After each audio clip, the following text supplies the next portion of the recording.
বিশ্বের দীর্ঘতম সৈকত কক্সবাজার, কিন্তু সুপরিকল্পিত ও টেকসই উন্নয়নের অভাবে অপার সম্ভাবনা থাকা সত্ত্বেও এখানে বিকাশ ঘটেনি পর্যটনের। দেশি পর্যটকরা আসলেও বাড়েনি বিদেশি পর্যটকের সংখ্যা।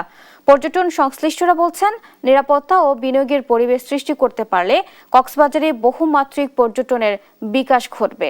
এজন্য জাতীয় বাজেটে পর্যটন খাতে বরাদ্দ বাড়ানোর তাগিদ সংশ্লিষ্টদের। বিশ্বের সবচেয়ে দীর্ঘতম সমুদ্র সৈকত কক্সবাজার। এখানে রয়েছে পাহাড় প্রকৃতি, দীর্ঘ মেরিন ড্রাইভ আর প্রবাল দ্বীপ সেন্ট মার্টিন, যা দেখতে প্রতিদিনই সমাগম ঘটে হাজারো পর্যটকের। আর টানা ছুটির দিনগুলোতে পর্যটকের ভিড় বেড়ে যায় কয়েক গুণ। তবে পর্যটকদের জন্য উন্নত মানের আবাসনের ব্যবস্থা থাকলেও শহরটিতে সমুদ্র সৈকত ছাড়া আর তেমন কোনো বিনোদনের ব্যবস্থা নেই। ফলে দু একদিন থাকার পর আগ্রহ হারিয়ে ফেলেন পর্যটকরা।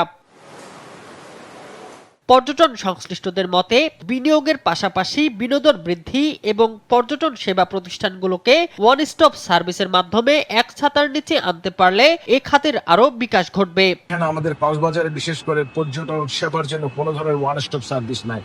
যেসব লোকাল রিসোর্স যেগুলো রয়েছে, লবণ মৎস্য যেগুলো রয়েছে, এখানে কিন্তু নজর দেওয়া উচিত বলে আমি, কারণ বিশাল একটা ক্ষেত্র লবণ। কক্সবাজারে 95% লবণ আমরা সরবরাহ করে থাকি। আমাদের চট্টগ্রাম কক্সবাজার সড়ক আছে, এটাকে 6 লেন উন্নতি করা দরকার, যাতে পর্যটকরা সহজেই অবাধে যাতায়াত করতে পারে। পাশাপাশি রেলের সংখ্যা বৃদ্ধি করা দরকার। এদিকে জাতীয় বাজেটে পর্যটন খাত বারবার উপেক্ষিত থেকে যায় বলে মনে করছেন সচেতন মহল। বাজেটে এই খাতের জন্য বিশেষ বরাদ্দ রাখার আহ্বান স্থানীয়দের। পর্যটন নগরী হিসেবে বারবার কক্সবাজারকে বঞ্চিত করা হয়।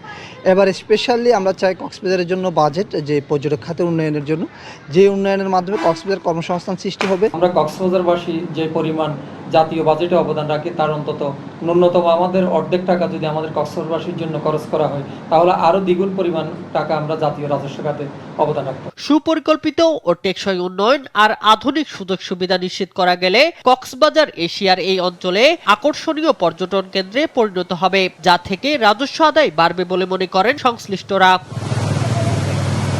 শামীম হোসেন, নিউজ ডেস্ক, দেশ টিভি।